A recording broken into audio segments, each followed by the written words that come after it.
अपने प्यारों को अपने पास रोकने की तदबीर करते रहना सुन्नत यूसुफ है।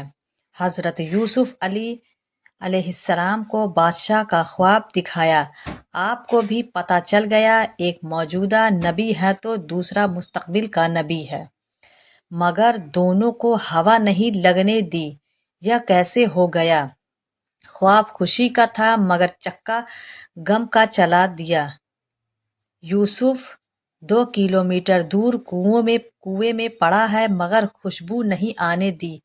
अगर खुशबू आ गई तो बाप रह नहीं सकेगा, जाकर निकलवा लेगा। जबकि बादशाही के लिए सफ़र इस कुएं से लिखा गया था। समझा दूं तो भी इखलाकी तौर पर बहुत बुरा लगता है। एक बाप अपने बेटे को बादशाह बनाने के लिए उसे कुएं में डालकर दरख्त के पीछे से झांक झांक के देख रहा है कि काफिले वालों ने उठाया है या नहीं, लिहाजा सारा इंतज़ाम अपने हाथ में रखा है।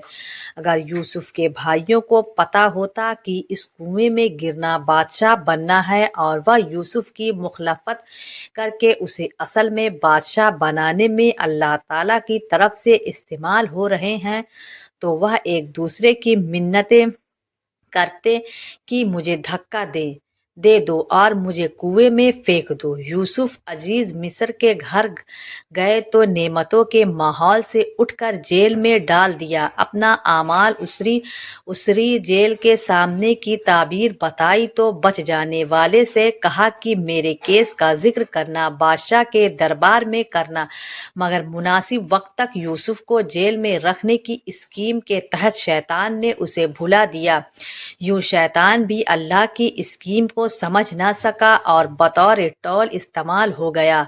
अगर उसे वक्त यूसुफ अलैहिस्सलाम का जिक्र हो जाता तो यूसुफ सवाली होते हैं और रब को यह पसंद नहीं था। उसकी स्कीम में बादशाह को सवाली बनाकर आना था और फिर बादशाह को ख्वाब देखकर सवाली बनाया। यूसुफ अलैहिस्सलाम की ताबीर ने उनकी अक्लो दानिश का सिक्का जमा दिया। बादशाह ने बुलाया तो फौरन फरमाया, मैं बाहर नहीं आऊँगा जब तक औरतों वाले केस में मेरी बेगुनाही साबित न हो जाए। औरतें बुलवाई गई, सब ने यूसुफ की हक में गवाही दी और मोदिया औरत ने भी झूठ का एतराफ़ करके कह दिया कि यूसुफ बेगुनाह है।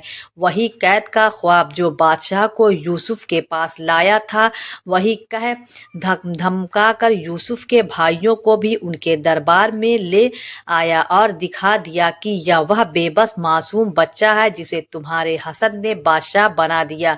फरमाया, पहले भी तुम मेरा कुर्ता लेकर गए थे जिसने मेरे बाप की बनाई खाली, क्योंकि वह इस कुर्ते को सूंघ सूंघ कर रोया करते थे। और फरमाया, जब यह कुर्ता ले जाओ या खोई हुई बिनाई वापस ले आएगा। जब अब यूसुफ नहीं, यूसुफ का कुर्ता मिस्र से चला है तो सेहरा महक उठे हैं, याकूब चीख पड़े हैं, मुझे यूसुफ की खुशबू आ रही है। तुम मुझे सठिया हुआ हो ना कहो तो एक बात कहूँ, मुझे यूसुफ की खुशबू आ रही है। सुभान अल्लाह, जब रब नहीं चाहता तो 2 किलोमीटर दूर कुएं से खबर नहीं आने दी। जब स्विच ऑन किया गया तो मिस्र तक से खुशबू सफ़र कर गई है। अल्लाह जो चाहता है वह कर ही देता है, मगर लोगों की अक्सरियत नहीं जानती।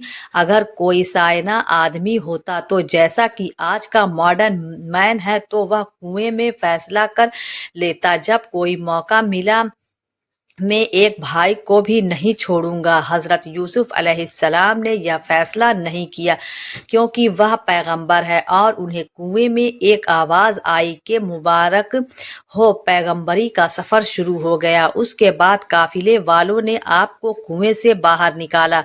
बच्चा रोने लग गया। पूछा, क्यों रोते हो? तो यूसुफ अलैहिस्सलाम ने कहा, भाई याद आ रही है। उन्होंने भाइयों के अमल को याद नहीं रखा बल्कि भाइयों को याद रखा। तो याद रखने वाली बात यह है कि अल्लाह ताला की बात सुनकर आपके अकीदे में कितनी पुख्तगी आई है और अमल में क्या तब्दीली आई है। सूरह यूसुफ हमें सिखाती है ख्वाब सच हो सकते हैं, बीमार से सेहत याफ्ता हो सकते हैं, खोए हुए मिल जाते हैं, और यह भी सिखाती है कि आपके करीब तरीन लोग आपको धोखा दे सकते हैं। टूटे हुए दिलों को प्यार से जोड़ा जा सकता है। मुश्किल के बाद आसानी है, और सबसे बढ़कर अल्लाह के फैसलों में बहुत ही हिकमत पोशीदा होती है, जो वक्त आने पर हमें समझ में आती है। अगर आपको ऐसी मज़ीद स्टोरी सुननी हो तो एक बार हमारे चैनल पर तशरीफ़ लाएं। अल्लाह हाफिज़।